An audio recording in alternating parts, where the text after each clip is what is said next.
Bonsoir à chacun et chacune d'entre vous. Aujourd'hui, après une période de méditation, il m'est venu une idée concernant l'amour et la miséricorde. Et si vous voulez, la différence éternelle qu'il y a entre ces deux notions, d'un côté l'amour, de l'autre côté la miséricorde. Vous savez qu'il y a trois vertus théologales, la foi, l'espérance, la miséricorde. Donc la foi, je la compare un peu à cette volonté de connaître Dieu. L'espérance, c'est au-delà de ce qu'on espère. C'est-à-dire on peut espérer quelque chose, on peut espérer un grand bonheur, mais l'espérance est réservée en fait à Dieu. C'est lui qui va vous amener le bonheur, juste dit, mais ça correspondra peut-être pas à ce que vous attendez, parce que vous n'êtes pas Dieu, et que c'est lui qui décide de ce qui va vous arriver, mais pour votre bien. Donc c'est l'espérance. Et c'est la même chose avec l'amour et la miséricorde. L'amour est réservé quelque part, est un don de Dieu, mais qu'on peut mettre nous en œuvre durant notre vie. Maintenant, pour avoir une éternité et l'éternel amour inconditionnel, c'est plutôt la miséricorde, c'est-à-dire cet amour qui fait acte de notre misère, quelque part, mais qui mène dans une relation à cette notion d'éternité, à mon sens. Donc c'est une réflexion que je me suis faite en partant simplement des connaissances que j'ai de ce que dit le Zohar concernant les 5 mondes, donc le monde de la Dame Cameron, le monde des émanations, le monde des âmes, le monde des anges, et le monde des créatures, donc le monde où nous nous trouvons, c'est le dernier monde, le 5e monde, le monde des créatures. Donc, je vais vous parler donc de cette fameuse amour et de miséricorde. Et comment considérer cette histoire d'amour humain, quelque part pour nous créatures, et de miséricorde divine, qu'on peut atteindre évidemment grâce à l'étude, à nos comportements, à nos actes, à nos imaginations, etc.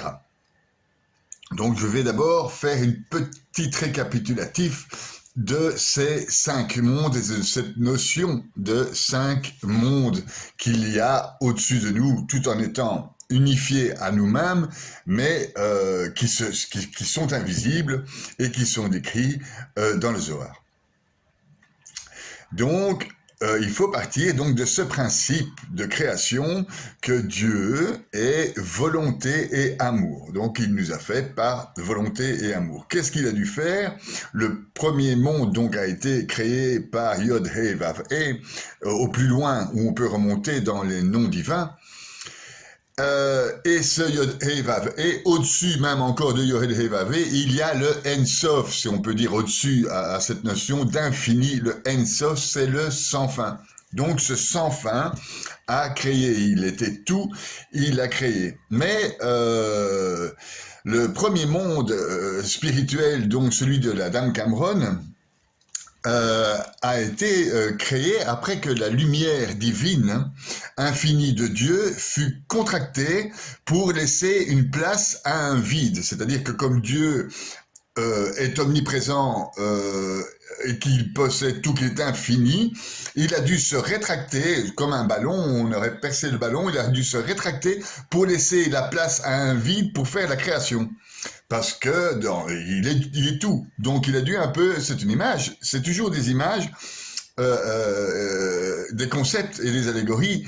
Il faut toujours on ne peut pas imaginer que l'infini se rétracte, il reste infini. Mais c'est une idée que pour créer, pour faire la création, Dieu a dû laisser une place à ce néant pour y injecter sa volonté et son amour de faire quelque chose, la création.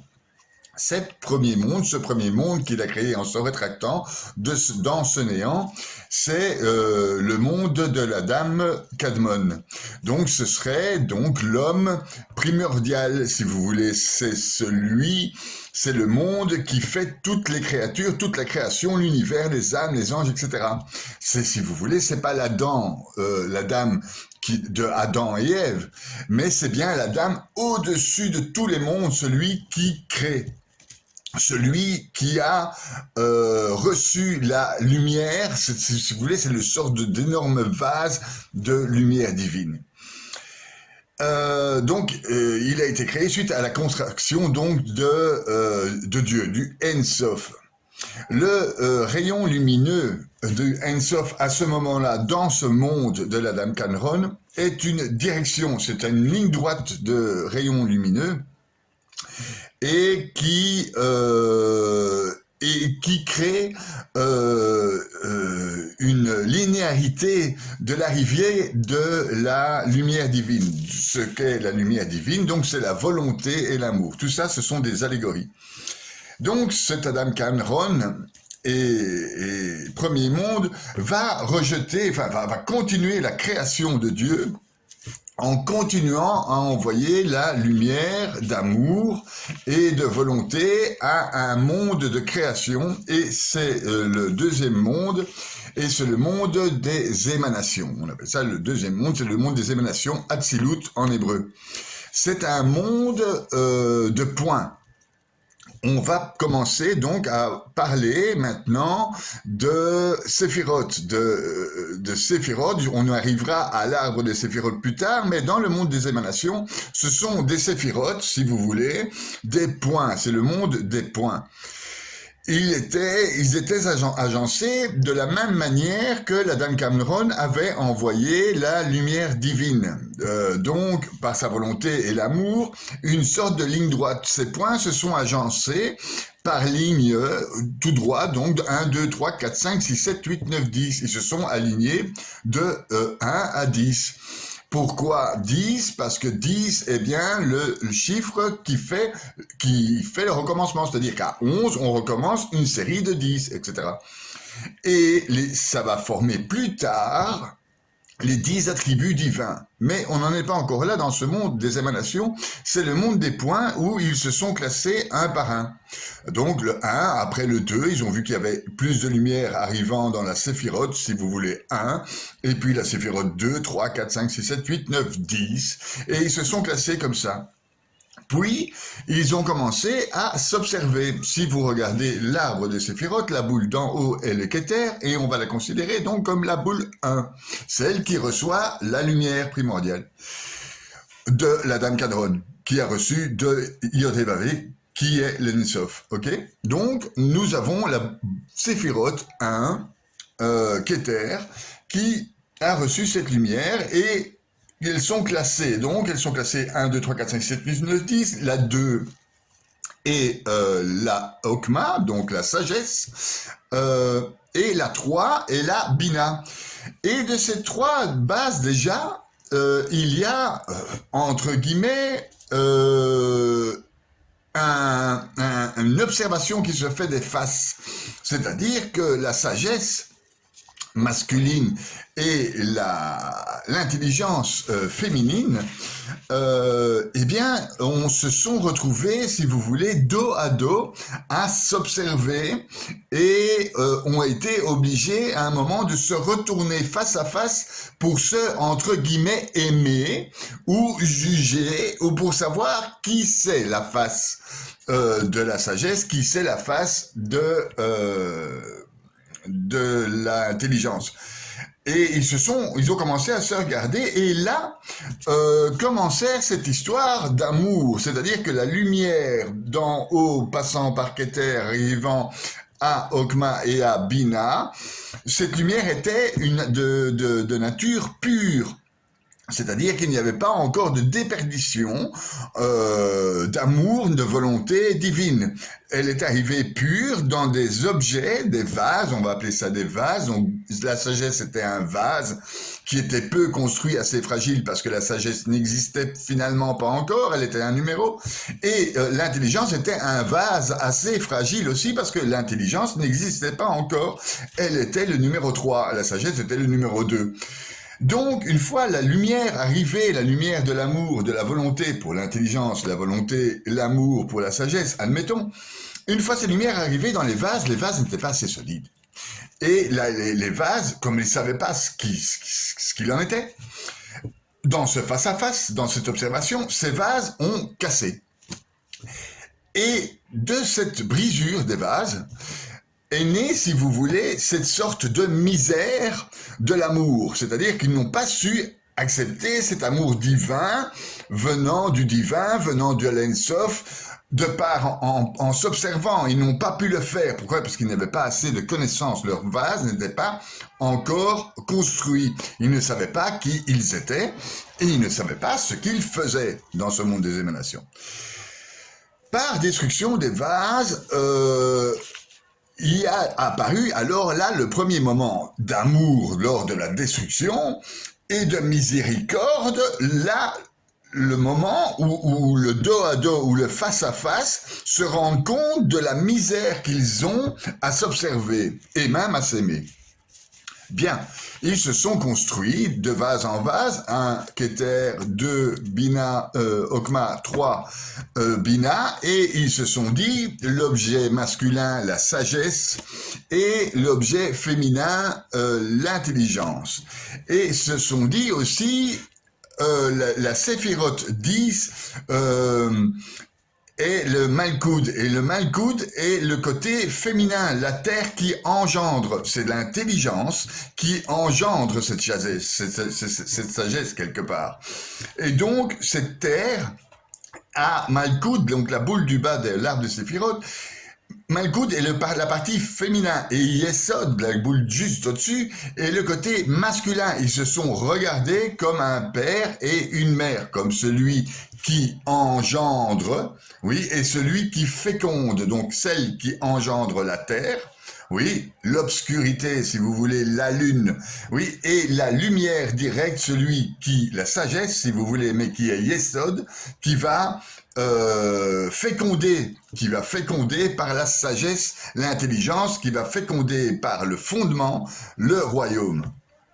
Voilà, je ne sais pas si vous m'avez compris, c'est assez compliqué, mais en fait, pour ça, vous dire que l'amour n'a pas été une chose facile déjà dans le monde des émanations. Pourquoi? Parce que l'amour divin demande la construction solide de l'arbre des séphirotes au complet, et de plus, dans cet arbre de séphirotes, la construction solide des vases capables de recevoir la lumière divine, et les vases sont chaque séphirote, et chaque séphirote sont devenus dans le monde des émanations après la formation des attributs divins. Donc nous avons, au bout d'un moment de travail d'échappatoire, de volonté, de brisure de vase vers la miséricorde, etc., une construction du monde des émanations vers le troisième monde qui est alors là construit sur un arbre de séphiroth complet, le monde des âmes, donc le monde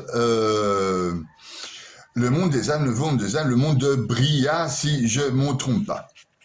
Donc, là, à partir de ce moment-là, Bria reçoit, si vous voulez, une formation complète de création. C'est-à-dire que Bria, le monde des âmes, possède les 10 attributs divins, donc le Keter, la couronne, la sagesse, l'intelligence, la miséricorde, donc cette fameuse miséricorde, la force, la beauté, la gloire, la victoire, le royaume, le fondement et le royaume.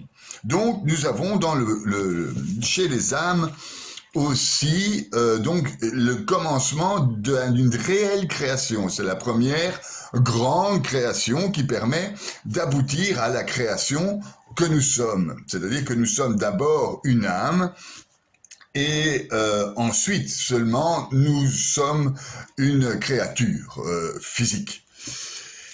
Donc, au moment de la création de ces âmes, il y a toujours, vu de l'émanation, vu du monde des émanations et vu de la Dame Cadron, il y a toujours un lien direct avec Dieu, qui a toujours avec les créatures évidemment, et Dieu, lui, la lumière, elle reste toujours amour et volonté. Pour ça, il faut être construit. Et il en est pareil donc pour le monde de Bria, des âmes. Ils ont reçu un paquet d'amour du monde des émanations et de la Dame Canron et de l'Ensof. Ils ont dû se construire des vases solides, brillants, adaptés, et une fois ça fait, donc une fois l'arbre des séphirotes bien construit dans le monde des âmes, bien solide pour attraper toutes ces lumières, pour éviter que ça casse, etc., il y a débordement d'amour. Et là, ça devient intéressant, c'est là où je voulais en venir dans ma petite capsule.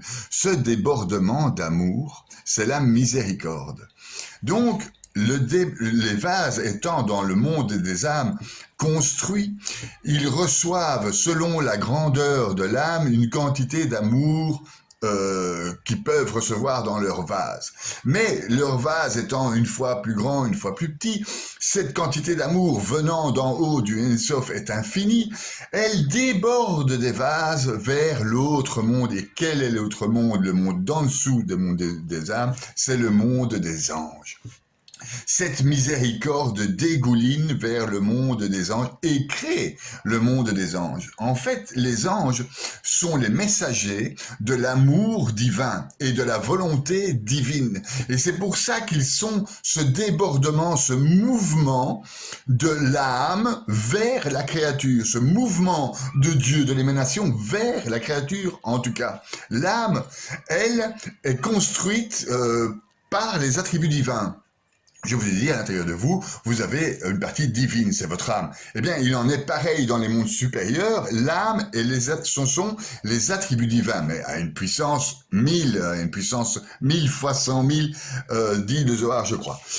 Et donc, en fait, là, c'est là où ces anges de miséricorde et de volonté divine font les messagers avec les créatures que nous sommes. Nous sommes aussi construits à l'intérieur, via ce transformateur des séphirotes. Dans l'intérieur de notre âme, on a, si vous voulez, tous ces transformateurs, c'est-à-dire les 7 cieux, les 5 mondes, les séphirotes qui, si vous voulez, essayent de transformer la lumière pour qu'on puisse la prendre. Mais vous savez que nous sommes pas parfaits parce que nous avons des désirs d'avancer, des désirs de créer le temps, la matière, des désirs de vivre, etc. Et donc, notre nature est imparfaite. Et on ne peut pas avoir directement l'amour que les âmes ont réussi à contenir en faisant déborder la miséricorde des anges, l'amour des anges.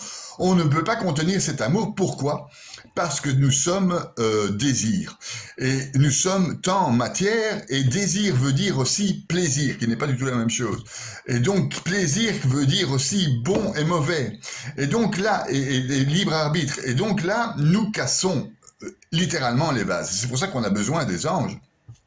Pour faire le lien entre nos âmes et le Ensof, pour nous diriger et pour nous protéger même de l'afflux énergétique qu'on ne pourrait point accepter. Voir le nombre de dépressions dans le monde, voir le nombre de guerres, voir le nombre de trucs, ce sont des destructions en fait des vases de notre humanité, de notre création. Donc pour nous, il est un mot que nous utilisons souvent, c'est amour. Donc, je t'aime, mon amour. Mais qu'est-ce que ça veut dire aujourd'hui, et qu'est-ce que ça a toujours voulu dire d'ailleurs, le nombre de faux je t'aime, mon amour qui dure 1 an 20, et pas beaucoup plus, et qui va se redire à une autre personne de la même manière. Donc, ça ne s'appelle pas évidemment de l'amour et ça s'appelle encore moins de la miséricorde. Il faut donc, nous, à notre tour, du fait que nos vases ont cassé, même selon le relais des anges, le relais des âmes, le relais des émanations, le relais de la Dame, du fait que nous sommes matière, nos vases ont cassé. Il nous faut donc, aujourd'hui, avoir cette connaissance, la connaissance de Dieu. D'une part, pour construire nos vases, et secondo, la prière qui permet de nourrir à bon escient et à bonne mesure les vases construits.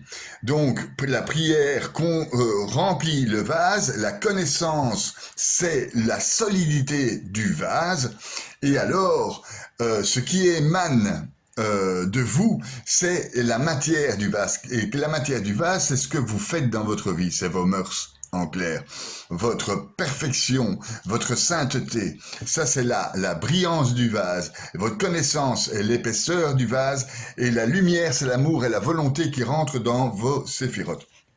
Bien, maintenant pour déjà dire je t'aime mon amour, il faut déjà donc avoir un vase construit à ce niveau, c'est-à-dire un vase du milieu de Tiferet, en tout cas de la sagesse, de l'intelligence, de la beauté, de la miséricorde, de la force. Ces vases doivent être construits pour savoir ne fût-ce que aimer déjà. Donc ça, c'est ce qu'on appelle une relation de couple tout à fait normale, des couples qui durent, disons. Et donc, il y a aussi moyen pour ces couples qui durent, et même pour les gens qui sont sans couple, les moines, les prêtres, etc., les célibataires, peuvent aussi connaître cet amour, accepter cet amour, donc avoir la connaissance, si vous voulez, de Dieu, parce que c'est Dieu qui est amour et volonté, hein, donc il ne faudra pas y couper, au bout d'un moment il faudra étudier, et cette connaissance va nous renforcer pour permettre de comprendre ce que c'est l'amour sans casser nos vases. Et si nous comprenons, et si nous avons un vase assez solide, nous déborderons d'amour, et à ce moment-là vient la miséricorde. Maintenant, je voudrais vous parler aussi d'éternité. Parce que cette miséricorde dans un couple réfère à la notion d'éternité, ça réfère à l'amour inconditionnel. Maintenant, j'ai oublié de vous parler que, en fait, pourquoi nos vases ont brisé déjà à l'origine? Parce que une partie des anges se sont révoltés, comme dit l'Apocalypse 12, sa queue entraînait l'un tiers des étoiles du ciel les précipita sur la terre. Le dragon vint se poster devant la femme qui allait enfanter afin de dévorer les enfants dès la naissance. Donc dès la naissance, les rabbins disent que notre âme se construit jusqu'à l'âge de 13 ans. Mais en attendant, dès cette naissance, nous sommes déjà aux emprises du plaisir, du désir, voire l'égoïsme et la méchanceté des enfants, des fois. Et donc, il s'agit pour nous, en fait, dès le départ de la création, de construire nos vases. Pour ça, il nous faut l'amour, justement, l'amour de nous-mêmes au départ, l'amour des parents entre eux. Il faut que les parents s'aiment entre eux pour savoir donner une éducation qui est belle, c'est-à-dire que l'enfant croit, parce que l'enfant, il croit pas ce qu'il voit, il croit ce qu'il sent. Il perçoit, si vous voulez, les parents qui s'engueulent, les parents qui s'entendent pas ou les parents qui s'aiment, les enfants le savent. Donc il y a cet amour déjà qu'il faut passer à cet enfant, donc les parents doivent passer l'amour à ses enfants, et l'enfant lui-même doit passer l'amour. Tout ça c'est une somme de connaissance de Dieu et de prière quelque part. Donc c'est ce qui manque à mon sens aujourd'hui dans notre société, qui va à ce point de vue toujours à mon sens complètement à volo. Voilà. Donc arriver donc à cet amour inconditionnel et infini est tout à fait possible dans notre monde. C'est pas simple parce qu'il faudra étudier, c'est pas simple parce qu'il faudra y mettre de la volonté et de la volonté commune, que ce soit en tant que célibataire vis-à-vis du prochain, commune en tant que couple vis-à-vis de son partenaire. Donc voilà, tout ceci, je ne l'ai pas inventé, c'est écrit dans le Zohar et c'est écrit dans la Bible. C'est juste une réflexion que je me suis faite concernant donc cette fameuse amour que je considère finalement comme humain, qu'on pourrait, entre guillemets, facilement obtenir. D'ailleurs, le nombre de gens qui se marient, qui restent ensemble et qui sont très heureux, ça se voit, il y a de l'amour. Maintenant, il y a plus loin dans l'éternité, c'est cette miséricorde, c'est avoir la conscience de la misère par laquelle on doit, la misère qu'on est, et pouvoir fournir un amour inconditionnel, cette miséricorde, cette misère, avoir la conscience amoureuse que l'autre n'est que misère. Et donc, à ce moment-là, on peut construire quelque chose. C'est un peu dans l'idée de « dans l'autre, il y a Dieu ». Dans l'autre, il y a aussi l'infini. Dans l'autre, il y a sa misère. Et sa misère, avec notre amour de l'autre, nous pouvons avoir alors un amour divin qui va beaucoup plus loin et qui est inconditionnel, c'est la miséricorde. Et c'est ça que je voulais dire aujourd'hui, j'ai mon petit flash sur la miséricorde. Donc, en conclusion, il s'agit alors de prendre la volonté et l'amour de Dieu et d'en faire en nous, grâce au Saint-Esprit, une place pour la connaissance et l'action de bonté qui mène à cette miséricorde. Il nous faut donc combattre alors nos désirs charnels, purement attachés au plaisir de la matière, aux passions et au sexe, et les transformer en communion de volonté grâce à l'amour qui en est la source. Cette communion de volonté créant alors un troisième temple, le cœur de ce couple ou l'autre cœur à nous en tant que célibataires, et peut engendrer cette miséricorde. Donc voilà, tout n'est que question de connaissance pour avoir des bons vases, des bons séphirotes bien solides pour encaisser cette lumière divine. Au plus on a de connaissances, au plus on grandit nos vases, au plus on les solidifie, au plus la lumière divine pourra entrer dans nos vases. Donc, pour résumer toujours, connaissance, amour, volonté sont le secret du bien-être intérieur. Voilà ce que je voulais dire. Passez une bonne journée, une bonne soirée. Likez si vous avez aimé, faites des commentaires. Ceci n'est pas une vérité. Ceci est juste mon avis que j'avais envie de partager.